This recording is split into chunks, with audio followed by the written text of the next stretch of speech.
Today we have the Rambo of hotel franchises protecting us, Rich Gandhi, and he is on a mission to reform lodging and keep franchisors honest. Today he will teach us the tricks franchises play, what franchises play fair, and what we should know about hotel CMBS loans. All this and more on today's True Hotel Leaders, where leaders teach leaders. Lately, more and more guests don't carry cash with them, which means the housekeepers aren't getting as many tips as they used to. WeTip Hotels allow guests to tip your employees with their credit card, and it doesn't cost your hotel a dime. Get your employees more money at WeTipHotels.com. Hey, what's going on? You know who it is. It's Bruce Jordan. We're here with another episode of True Hotel Leaders. And today we have the renegade, the franchise renegade, Richard Gandhi. He's going to teach us what we need to know about franchises and how we can protect ourselves as hotel owners and management companies. What's going on, man? It's good to see you. How are you doing? Pretty good, pretty good.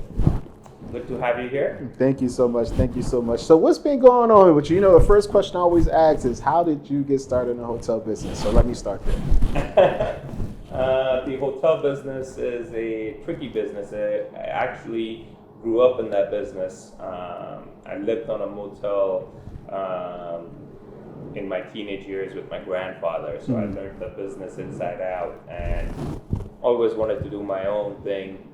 So after doing my my bit in corporate America, I thought I should be my own boss and dive into the hospitality business, which is what I did, and never looked back. Nice. So what made you start buying hotels? Like you said, you know, you woke up one day and said, yeah, I'm tired of this. I think I need to get my own assets, my own property. And Well, I started looking at the hotel business when it was fairly profitable to be in the hotel business. It used to be one of those businesses that was high risk, high reward. Mm-hmm. Today it's only high risk. I don't see the high reward, so it's one of those things. But I got into the business because, like I said, my grandfather was in it, and I wanted to do something different. And one of the few pioneers that got into the franchising side. And you know, the first asset that you purchase, you buy it with partners, and you do well. And the next one you do with another, you know, same set of partners. You're doing well. You do another one, and you do 2, 3, and then, you know, you just need a recession to hit, and you're like, I'll never do partnership again. So that's basically the story of it. That's how I got into the hotel business, because, you know, you're doing one and you're doing successfully. You're like, oh, let's do another one. Yeah. And that's what it is. That'll do it. This recession will do it every time. Right. So, you know, you have a lot of hotel owners that they don't really know what to watch out for when it comes to franchises. You know, they don't know which franchise is the best and which hotel franchises they need to stay away from. Can you give us an idea of what we need to be looking out for when we're dealing with franchises? Well, I think most franchisors, they all compete for the same business, especially the brands that are in the mid-tier. Mm-hmm. I believe that somebody who's getting into the hospitality business should look for something that they can afford. Everybody cannot come in and start at the upper echelon. You got to start somewhere. And if they're going to start in the economy brands, they should look at the Motel 6s and the Red Roofs of the world. Mm-hmm. I think they are great starter brands. And I think the reason is because they're very easy to operate. They don't have the amenity creeps that you have these days. The mid-scale brands fight for the amenities, and that's how they build their loyalties. I think the economy brands are very simple, like the Red Roofs of the Motel 6s. My experience says they're highly desirable because when you're learning the business, you can't go wrong with them. Mm-hmm. And they're fair from the get-go. And I'm at that point where I still own a few Red Roofs, and I feel that they are a very good franchise to be a partner with. Nice. You know, I know a couple of people that have red roof sins, and some of them, like in Washington, they said they didn't do too well because that area really didn't know the red roof Inn that well. But the people like the northern area, like New Jersey and in Orlando and Florida, they love their red roof Inns. So it depends. Red Roof is great east of the Mississippi, including Texas. And it's always done very well as a brand, and they have good, strong presence. Motel 6, they used to be owned by the same parent company, Accor, and Accor controlled the West Coast with Motel 6. So Motel 6 was not prominent in the east of the Mississippi, if you would. Oh, okay. And now they're trying to cross each other's pathways because Red Roof is owned by a different parent. Motel 6 is owned by Blackstone. So everybody's doing their own thing to make it a national viable brand. Okay. So, every brand has its own thing. Yeah. Like I was saying, mid-tier brands, a lot of them compete for the same business. But I personally like Best Westerns for mid-tier brands. They're simple, they're easy to work with, they have a personable approach. You can talk to the brand reps, you can pick up the phone, call them, and they'll be happy to have a conversation with you. Plus, their franchise fees are very low. I mean, if you have one of their models on the membership base, you can't go wrong with it. I mean, that is an irreplaceable model. Nice. You know, we have a lot of hotel owners. They're trying to get away from the franchises. They feel like they could just do much better by themselves and independently. What are some of the things that work for you when you're moving away from the franchises? What do you think owners should do? I believe that there are pros and cons to franchises, depending on the market, depending on in any business, location is important. But depending on the market that you're in and what your options are, what your clientele will be, a franchise may or may not work. If you're a destination location, you don't really need a brand. At least that's my personal opinion. I think you could do very well. What you could possibly do is piggyback on one of these lifestyle brands that every franchisor has come out with, the Hiltons, Marriott's, Tributes, Autograph, Tapestry. Yeah. Best Western has Zadie, Aiden. Everybody has something. Yeah. Right? So you could do one of those and you would still get some brand recognition, get their membership, loyalty points that you need. Some of those customers sometimes, if you're a destination location, you may want to grab those Hilton followers, right? And to get the Hilton followers, you need that Hilton recognition, so you need to be part of that loyalty program. And that's, sometimes you do need that, but some locations you don't need it. I mean, I personally believe if you have a very good product to offer, and even if you're right off the highway, everything's on the internet today. Exactly. If you have a great website, great marketing philosophy, and you treat your employees well, and it starts from the employees, if you really think about it from the bottom up kind of thing, that if you get your employees right, your customers are going to be treated right. And if your employees are compensated well, your customers are again going to be treated very well, because you don't have a revolving door. You're always having very good staff members that are going to stick around for a long time. Like we were saying, the pros and cons. Some locations, some franchises are just not worth partnering with. Yeah. Because they double dip on some fees, vendor kickbacks, to overcharging for the same product that they're selling.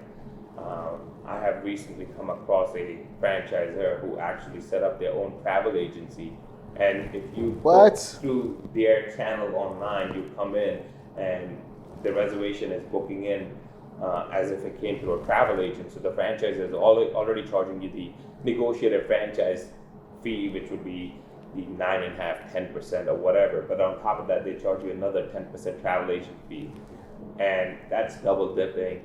And then they charge you a connection fee of $3, $2. They say, oh, it's a GDS connection fee. Yeah, because there's a flow-through fee. But those are all, let's put it this way, all these brands, a lot of brands don't do that, but there are some bad actors that give the rest of the franchisors a bad name. They set up their own travel agency? I thought that's like criminal. It is. It is kind of criminal. And, well, hopefully somebody's going to take on a fight and take them to court, because I think they're doing the wrong thing. They're not being fair to their franchisees, because like we were saying, if you want the customers to be treated right, you got to make sure your employees are treated right. Mm-hmm. And in the franchising world, the biggest customer that the franchisor has is the franchisee. Mm-hmm. Because without the franchisee, they have no inventory to sell. Exactly. And a lot of franchisors don't realize that. They keep putting more and more standards, more and more regulations on the franchisees so they can make more penalties, fees. Some of those franchisors, you should actually see their 10Qs or 10Ks that are posted with the SEC. You'll see that their penalties and fee revenue is just as much as their royalty franchise fees. Think about it. The royalty revenue and the vendor kickback and penalty revenue mm-hmm. is almost the same as their franchise fees. Those are brands that typically are not growing organically. A lot of people, if you know, they build new hotels. Typically, people will build a Hilton or Marriott hotel because they have a good following. It's organic growth. But a lot of these brands that do conversions, they have. It's usually the person who did the conversion. They have nowhere else to go, and they're kind of stuck. Saying, hey, these are my options. I got to take whatever is the best of all this. And you could call it's a necessary evil in some situations, right?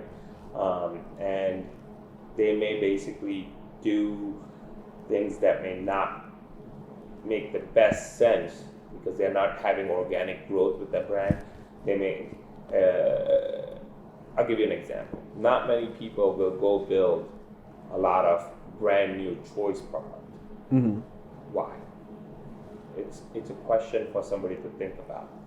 And the people who are building that choice product, how much key money are they getting?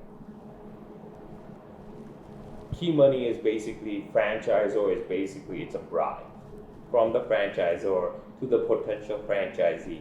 How much money do you need for you to build this property and put my name on that building or the franchisor's name on that building? That's what. So you're pretty much just selling yourself to the devil. Right? So now people who accept that key money, do you really need that key money? Because at this point, if you really think about it, who owns who at the end of the day? That's right.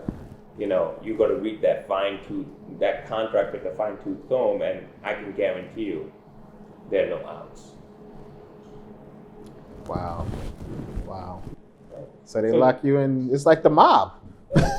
Once you're in, you can't get out. There's some contracts you can't get out of.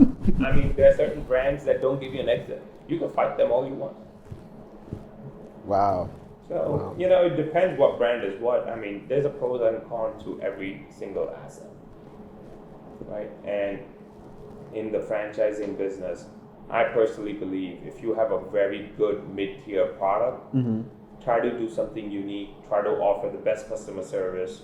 And if you are in a very good location, go boutique, go independent. It's all in the internet today.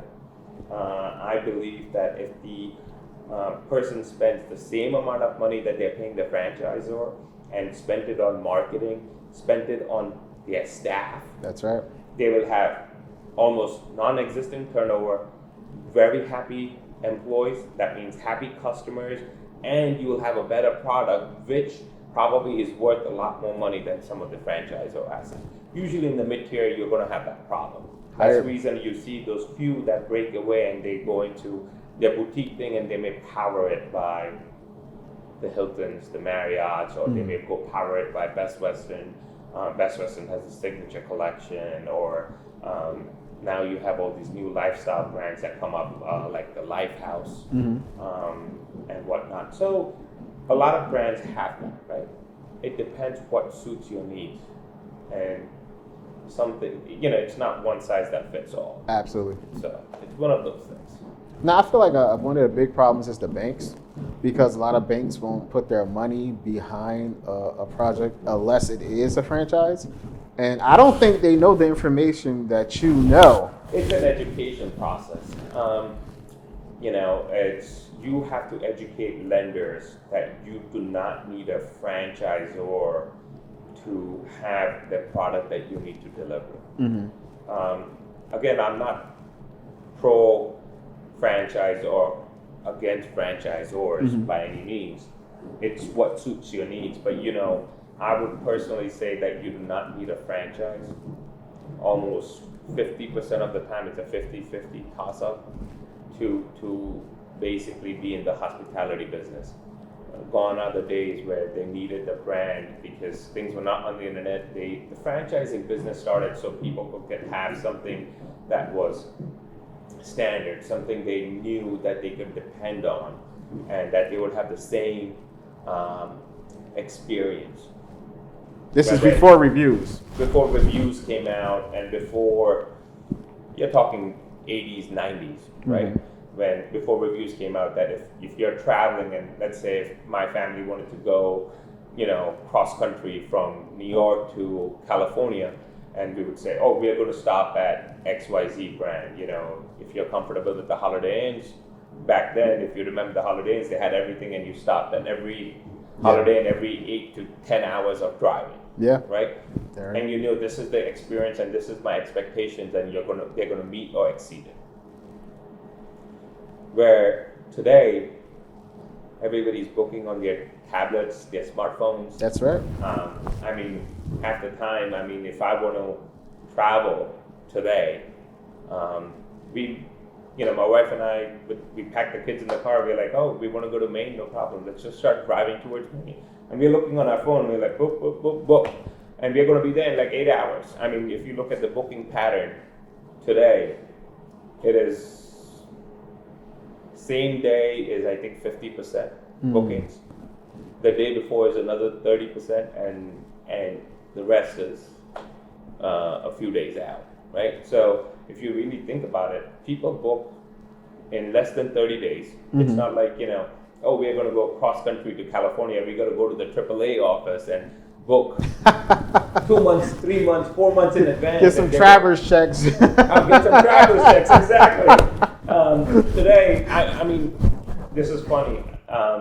I actually went to one of my hotels, and my manager calls me, what's a traveler's check? This customer is trying to check in with the traveler's check. This is a few months back, and I'm like, what company are they from?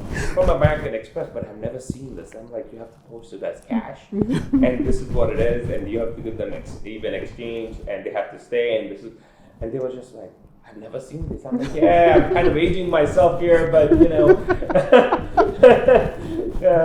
that's from the past. But there's some travelers that still use that. Yeah.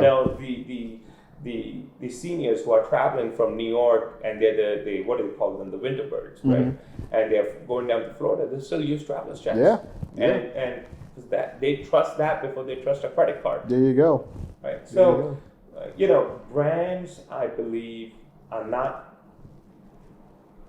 necessary. If you can have a good product to offer, you will do well.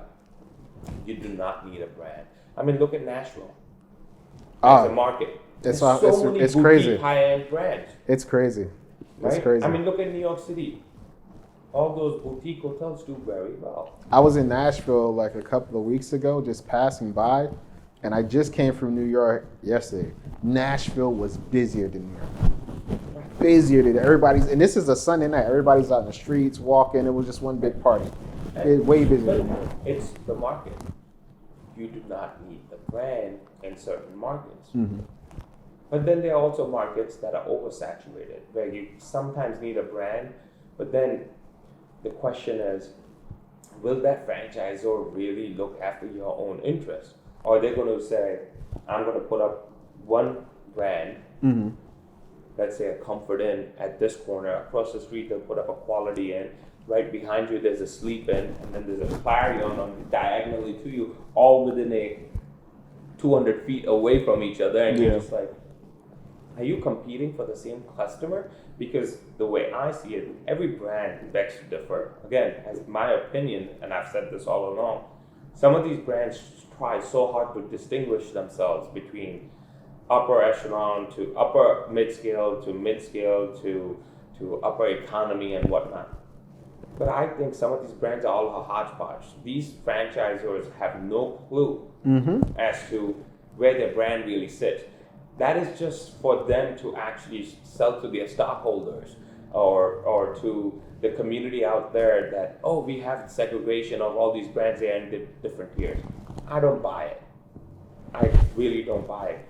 Most of these brands, Comfort, Sleep, Quality, Clarion, they're all the same. You're all looking for that same mid-scale customer. They offer the same stuff. Every single one of them. There's no consistency in any of them either. That's the worst part. Have you seen a Quality Inn that's consistent with another Quality Inn in this country? I haven't. You could still say Comforts because they had a period where a lot of people built a lot of Comforts. Have you seen a Clarion that's consistent? Only brand that I've really seen that was consistent, like especially within the Choice Hotel umbrella, was the Sleep Inn. I've seen that. They pretty had a consistent. whole bunch, but how many Sleep Inns are being built today? Maybe one, two a year. Yeah, you got a point there. Right? Because they don't do conversions. I think you have to build it as a Sleep Inn. You can't convert a Choice Hotel to a Sleep Inn. That's my belief. I've heard rumors that they'll accept that. Okay. But again, I could be wrong.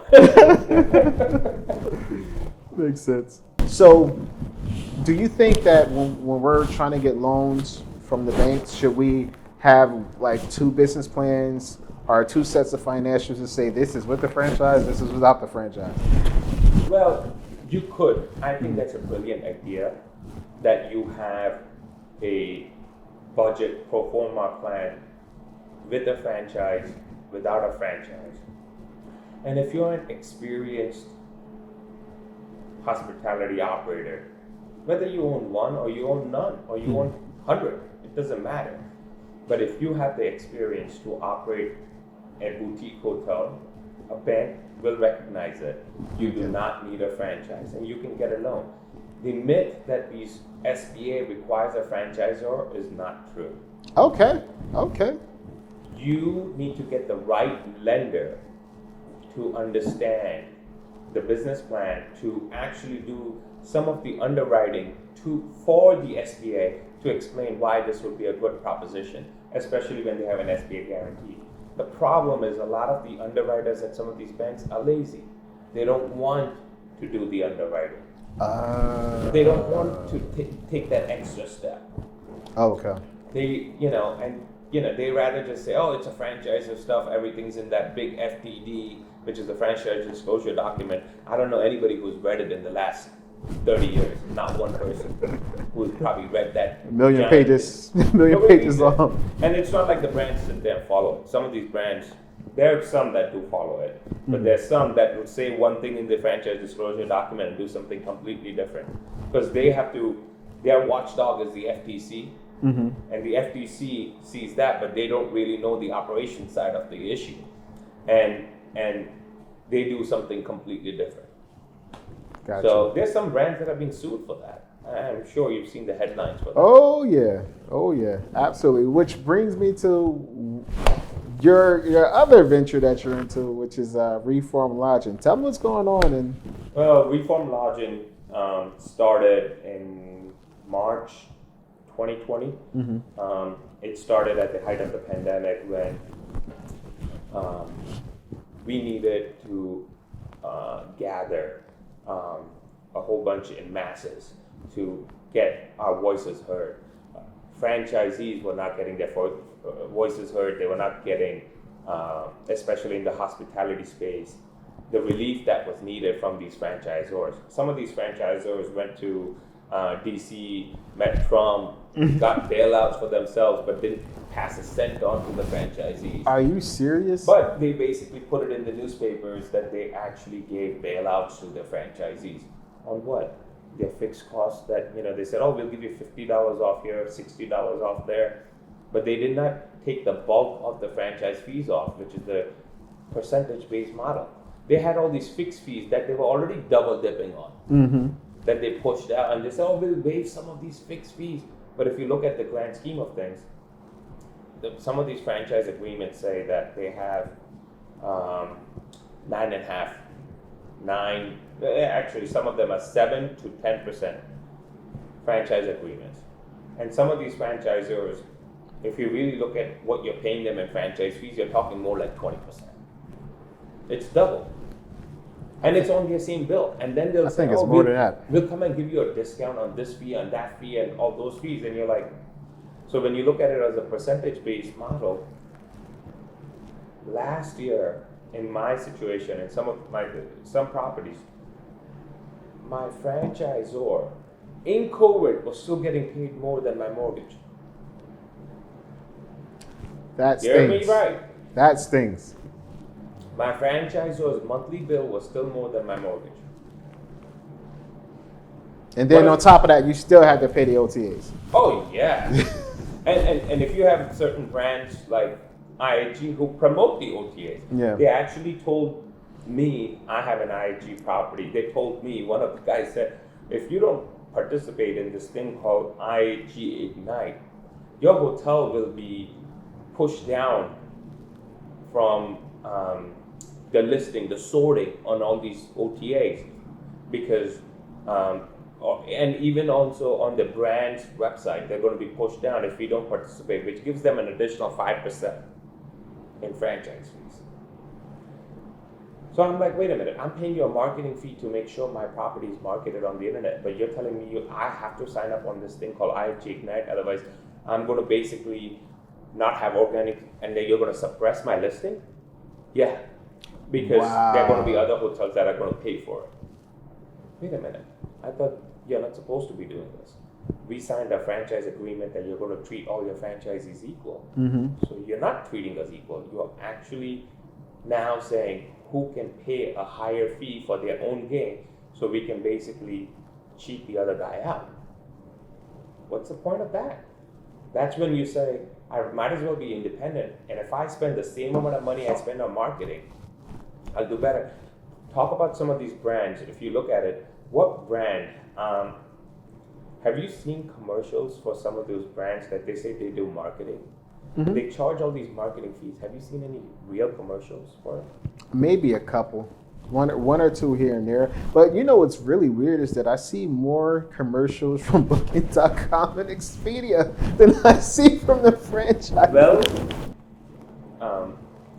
IAG came out with a statement, I think 2 years ago, and said that when all the brands were fighting Expedias and Booking.coms and saying, you got to reduce our commission percentage, and that we have to pay our franchisees paying since we're providing such a large inventory. Again, Expedia, very asset-light model.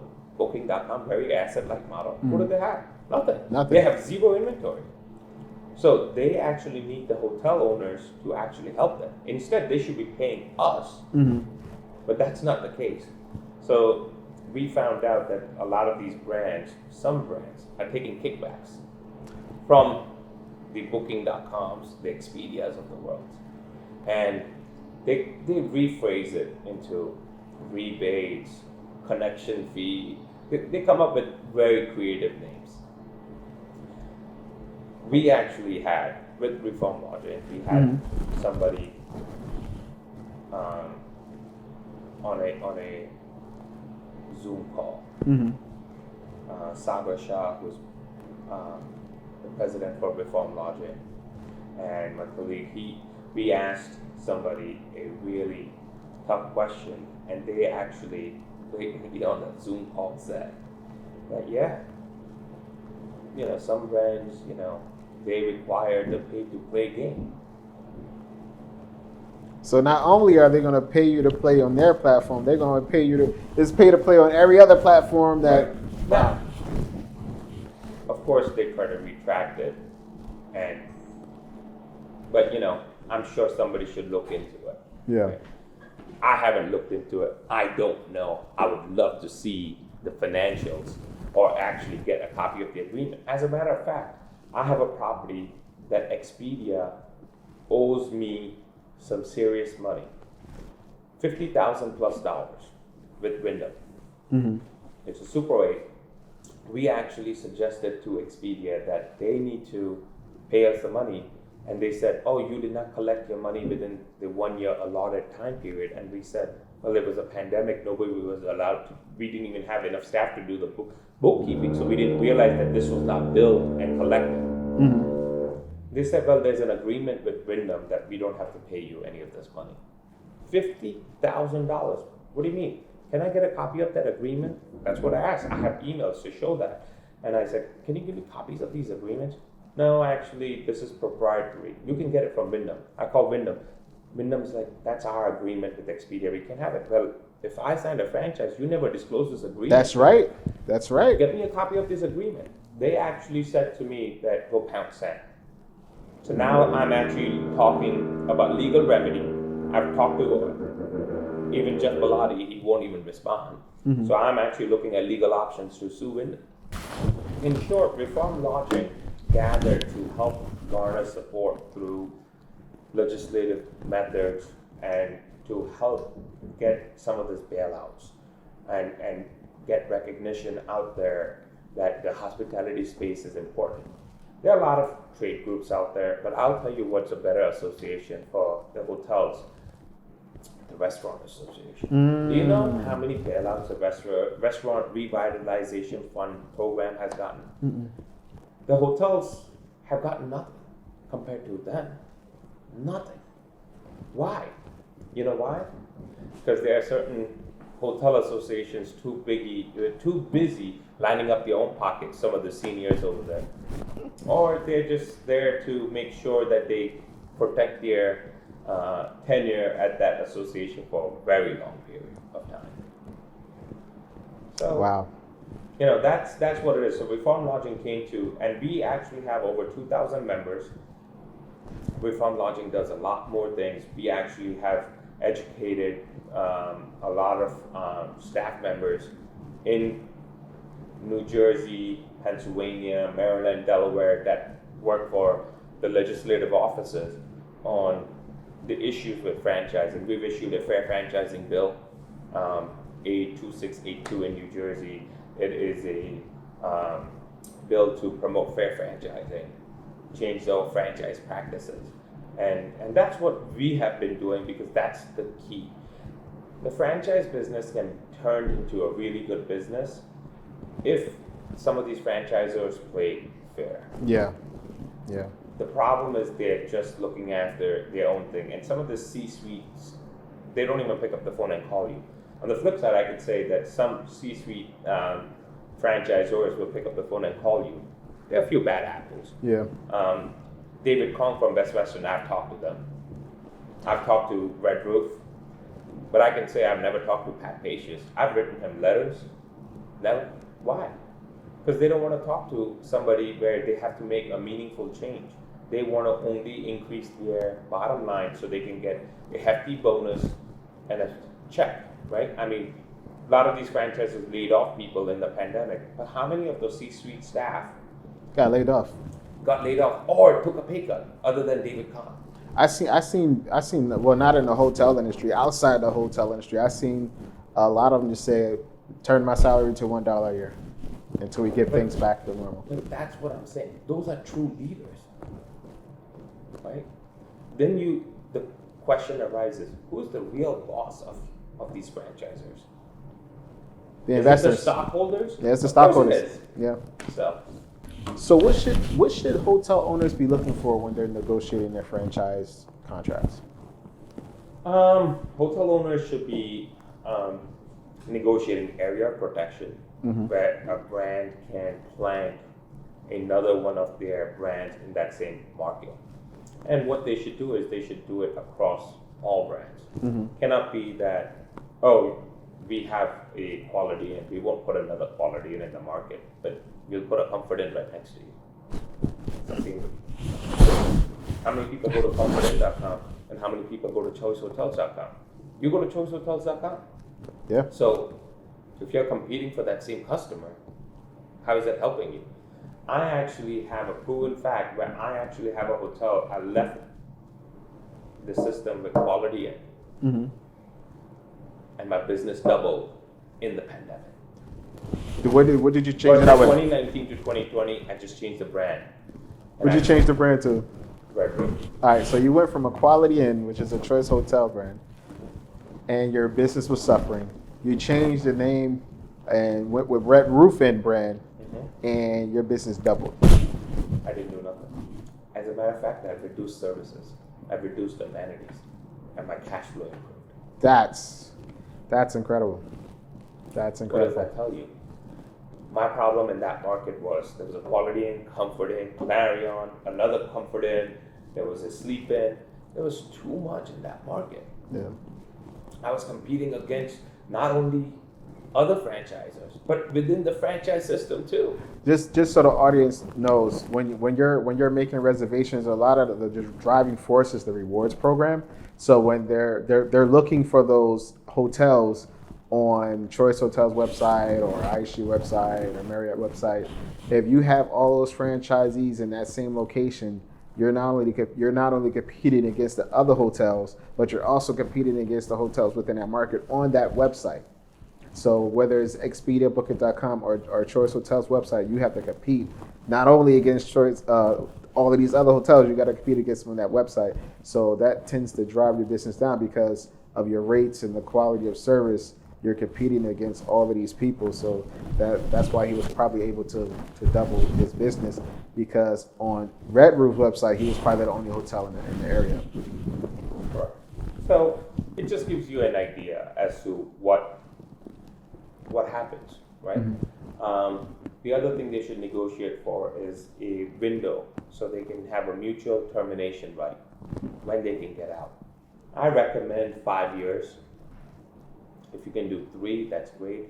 But the idea of that is that if you're not happy with that marriage, it's like a prenup that's already signed that you can get out when you need to get out. In 5 years, you know what the date is. Yeah. Like, it's not working out, there are no penalties, and walk away.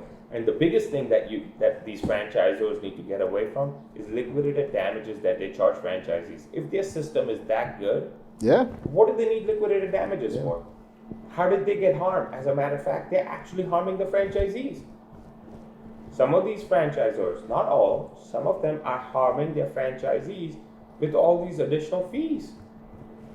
And if they're not able to, I think if the franchisors want a liquidated damage clause, then they should put a performance clause in the franchise agreement that says that they will perform to XYZ levels.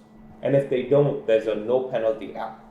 I never understood that. Like I know people that won't sign a 12-month contract with a personal trainer for a couple of $100, but they'll sign a 5-year deal with, or a 10-year deal with a franchise, and they don't know what's going to happen. I sometimes say the same thing. I'm like, what's the deal? So, like I was saying, you should try to get a performance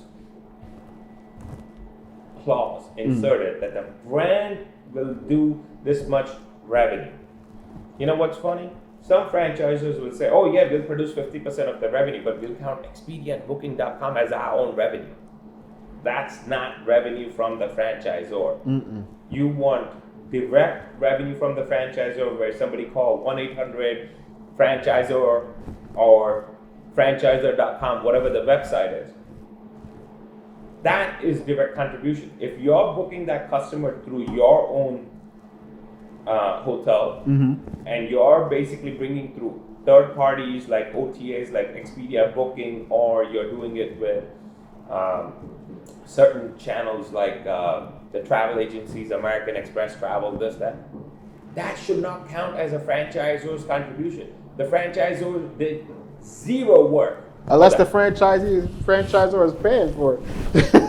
They're not paying for it. If they're paying the commission, then yeah. You know, the other thing that I have been advocating for through reform lodging that we've been doing is, if the franchisor gets any revenue from Expedia or Booking.com, they should get 0 franchise fees. What marketing did they provide? They can't charge you marketing fees. You got a point there. What did they provide? Nothing. You got a point So there. why should they charge franchise fees? I think that's the way you keep some of these franchisors on their toes. Right? You know what? Especially when it comes to franchises, I don't know too many good franchises that has great marketing. Has what? Has great marketing, because they're always getting beat. There's some really good ones. To me, they're always getting beat by Expedia or Booking.com. That's not true. Check this out. Booking.com. No, I'm gonna start with Expedia. Expedia made $12 billion in revenue. They spent $11 billion on marketing. So their 90% of their revenue goes to marketing. Correct. What franchise can say that? I can tell you most franchisors will collect, let's say, $10 billion in revenue, and they'll spend $500 million, and they'll pocket the rest to basically say, oh, we added a new location here. We gave them key money, that's marketing. When they spend money on key money, they're pulling it out of the marketing department. And that's their scam, to grow their brand, to squeeze more fees into their system. It's a total racket. Yeah. But I will tell you this, but there are some brands that actually spend a lot of money on marketing, and it pays. You don't have to spend a lot of money if you do the right type of marketing. Like the rewards program. The rewards program, they like Red Roof accepts pets. They market to all the pet clubs, pet shows. That is direct marketing that's getting reimbursed. All the other hotels also accept pets, but Red Roof does a great job of marketing. And whenever there's a dog show, cat show, whatever, Red Roof hotels are always full. Why? Because they do a good job, and there's direct return to their franchisee. Yeah. The franchisors are very asset light, so they shoot from the hip.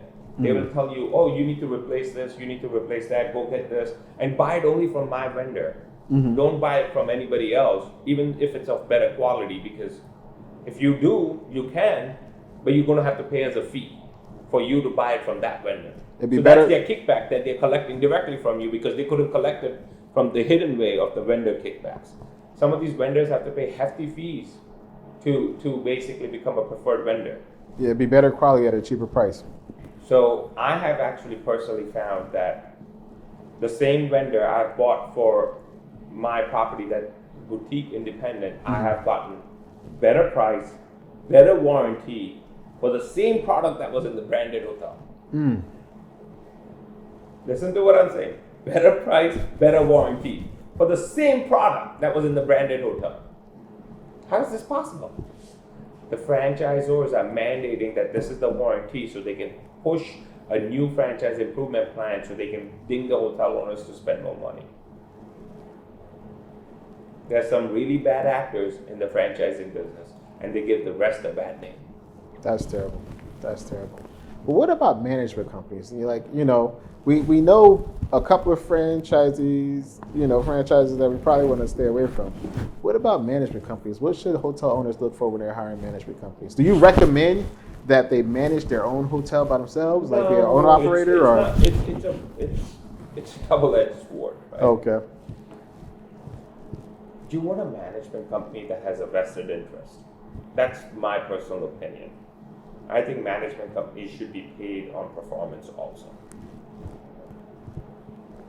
They have to get a certain base, and they incentivize on performance. I think that's how management companies look after your own interests, and they provide you a bottom line. If you can't manage the asset yourself, that's the way you should do it. But if you have the means to manage your own asset, I say go ahead and do it. Right? I have experience with both ways, and I prefer either or. Depends on what my aptitude level is for that specific asset.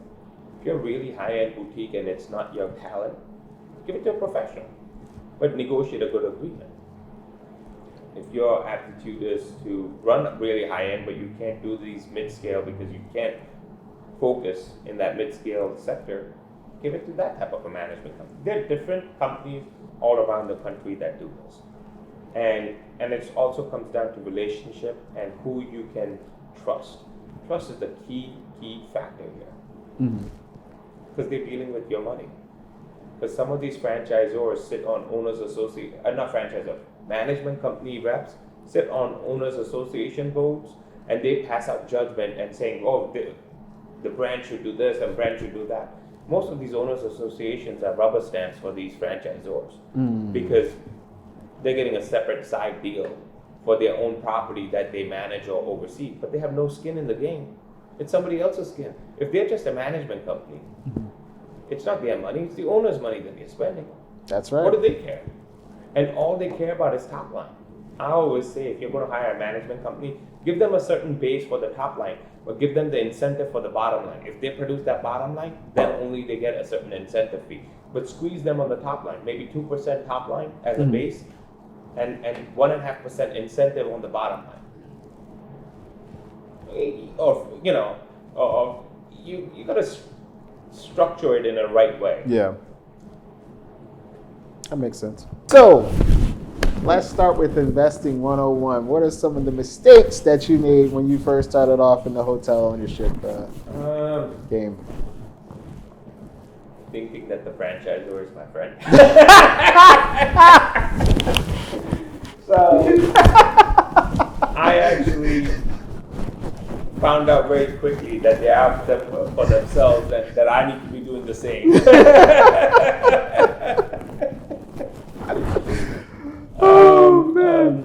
But like I said, there are pitfalls to franchising. Actually, there's a book that somebody wrote. It's called Franchising and Racketeering.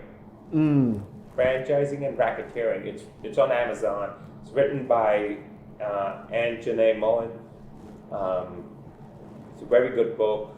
It's red and white in color, just in case there are other ones out there. You should read that book. Okay. You will see how the franchising business works. And there are a lot of pitfalls that she talks about. Yeah. From her personal experiences also. She went bankrupt. Or close to bankruptcy. Somewhere in that ballpark. And all I will say is, in the hotel business, buy the right location and do a very thorough job of treating your employees right.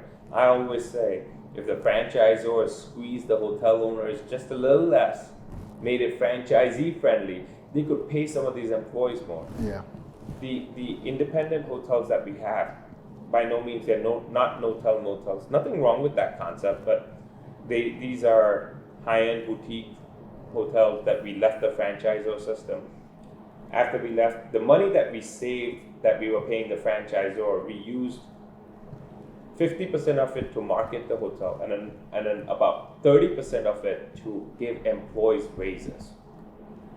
Hear me right, 30% to give employees raises, and the other 20% we used it as savings for the hotel ownership. I will tell you this, in this pandemic, they're talking about labor shortage. There is no labor shortage at that hotel. Wow. We have a full staff at that hotel with no issues. Why? I'll tell you why. The employees are getting paid very well, and they are actually happy to work there. We have problems at our franchise locations because the ownership has to make a certain amount of money to be able to survive in this business. When this pandemic happened, those independent hotels were able to pivot like this, and they were able to run on a break-even model. Wow, we were getting some relief from franchisors, deferments, forbearance from their lenders, getting all the forbearance and working all those things out. They were able to run very close to break even. Maybe some losses, but not the losses that some of these franchise locations have. Yeah. Some of the locations were heavy losses Because the fixed cost of franchise is passed down to you. It's crazy. No getting rid of it. You know what we did for hotel owners that was having a hard time with especially their housekeeping. We invented a product called WeTip Hotels, and what it does is it allows the customer to give the housekeepers tips to a credit card because no one carries cash anymore. So that's a very good concept. Yeah, it is a very good concept, and I would love to actually pass that out to my staff members in the hotel business, and maybe their 10 cards and whatnot. We could actually do that. Put them in the rooms. That's a very good concept. The hardest working employees in the hospitality space are housekeepers. that's right. If you don't have the housekeepers, you don't need a front desk. You don't need a manager. Without the housekeepers, there is no hotel. So those housekeepers should be compensated well. And I've been a firm believer of that. But the issues that you face is that hotel owners don't make enough money when these franchisors keep squeezing and they keep adding new amenities. The amenity creep is beyond control. You hear that? If you don't take care of your housekeepers, you're going to have a new hotel model called guests clean their own room. Cheaper rates. The motels in Atlantic City where I grew up, we used to do that. Oh yeah? We used to do that. We'd be like, we give you the room here, the sheet, take your own bed. But this is shit talking 25 years ago. $25 a night. Man, so a lot of the people that are in default, most of them are these CMBS loans that's going out here. Like, what are some of the things that, because they don't care. It's not like they're dealing with directly the bank. They're dealing with a hedge fund and this guy and that guy, and they want their money. They don't care. They got investors. It's a game. Mm-hmm. CMBS is commercial mortgage-backed securities, okay, and it's a rich boy game. Mm. Yes, the perk is that you can get a loan with non-recourse. That means no personal guarantees are required. But there are a lot of pitfalls to it. There are pros and cons, and I'm sure you can Google these. Mm-hmm. You cannot get out of a CMBS loan until its maturity, no matter what. The penalties are just astronomical. Basically, what it is let's say I did a CMBS loan, it's a 10-year loan, mm-hmm. and let's say I have to pay $1 million a year in interest, hypothetically. If I want to get out in year 3, roughly, I have to pay roughly, based on what the market interest rate is, because they are looking for the full $7 million that remaining. Let's say 3 years later, I want to get out. That would be $7 million that I still owe to the lender, right? Mm-hmm. So they'll say, oh, the market rate in the interest today is a little bit lower, so I'm going to make less on that money. We'll invest in that, let's say a pension fund or T-bill or whatever. You're going to pay the difference. That could end up being $4 to $5 million. So when this pandemic happened, the interest rates collapsed. Mm-hmm. So you can't get out of these loans, even if you want to, because you have this, you got an interest rate of 5%, but the rate's now 3%. Mm-hmm. Not saying that the hotels are getting a loan, but the rate in the market is 3%. So you got to pay the difference of 2%, as called defeasance costs. Mm-hmm. 2% with the remaining term of the loan, that's a lot of money. Could be $2-3 million. That's right. So what ends up happening? It's kind of forced that the owner just says, okay, I'm going to squeeze this thing as much as I can. And I'm not going to pay bills. I'm going to take whatever I can in my pocket and I'll be like, here, lender, here are the keys, keep the damn building. Right? They just basically keep the building. That's all they want to do. Why? Because the kind of hand was forced. Now, when these loans go into default, who's really making money? Special servicers. Special servicers have 2 years to make a deal on that asset before they need to sell it. Okay? So for 2 years, they're going to run it. Mm-hmm. So, people are like in this current market saying, pandemic money, you have the hotels did really bad, so a lot of hotels went back to the lenders. Mm-hmm. Well, so lenders initiate a special servicer that basically operates the hotel for them. Yeah. And they bleed it dry. They bleed it dry, but guess what happens? They're going to sell it in 2 years. There will be no pandemic then. It'll be at market levels. So let's say the hotel had a $10 million mortgage. It had been paid down over the years. Let's say there's an $8 million balance. Right now it's worth, let's say, $4 million, because they won't sell it. But they've taken it away from the owner on foreclosure. Now they'll run it for 2 years through the management company, because the special servicer doesn't run it themselves. They hire a management company. They run it, they squeeze it dry, and then they'll go sell that same thing for $10 million. Who made money? Hotel owner? Employee? Franchisor?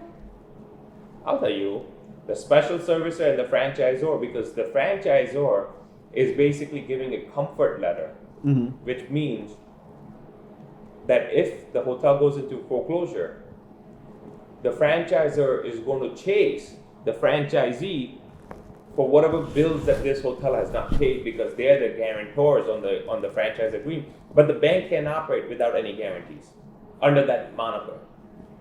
How does that make sense? That doesn't make any sense at all. But that's what happens. That is crazy. So, CMBS is not for everybody. If it's an individual investor, a family fund, CMBS is not the right way to go. Go with a community bank. You'll be better off, because you can actually, when this pandemic happened, I could go communicate with my lender. I can show them all the issues, and they were able to work with me on forbearance, deferrals of loans. Most CMBS guys could not do that. As a matter of fact, they could not even accept EIDL or PPP loans. Why? It's a default of the franchise of the loan agreement. Are you kidding? So you accelerated your debt in the hotel business in that specific property. So what you're ending up doing is you are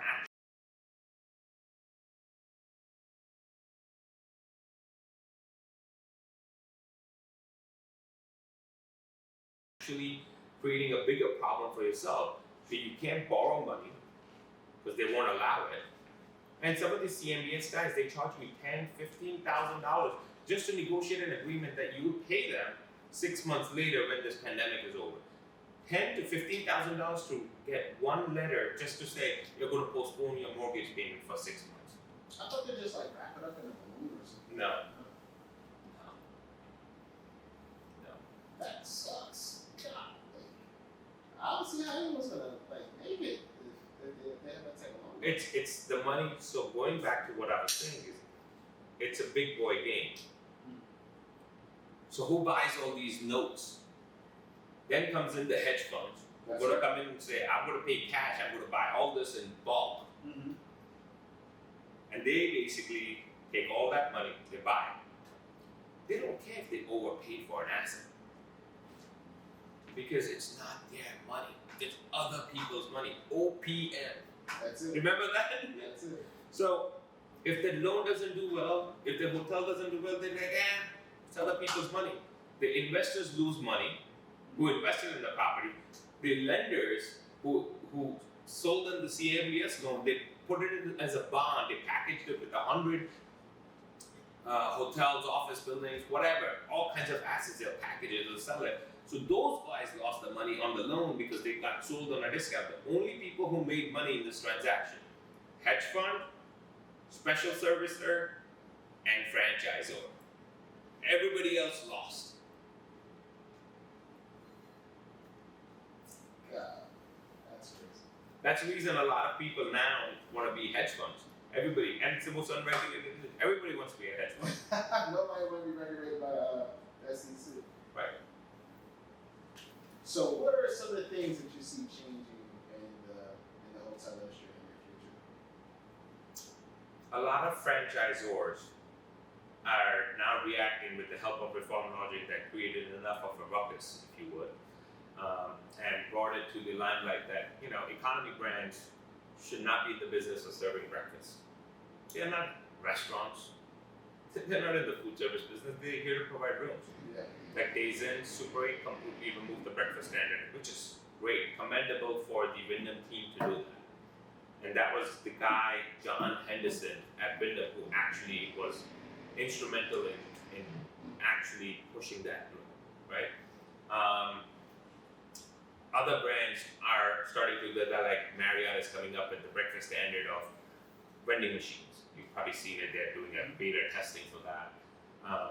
But Hilton basically said no more housekeeping until you check out all upon request only. That's the right method. That is the right thing.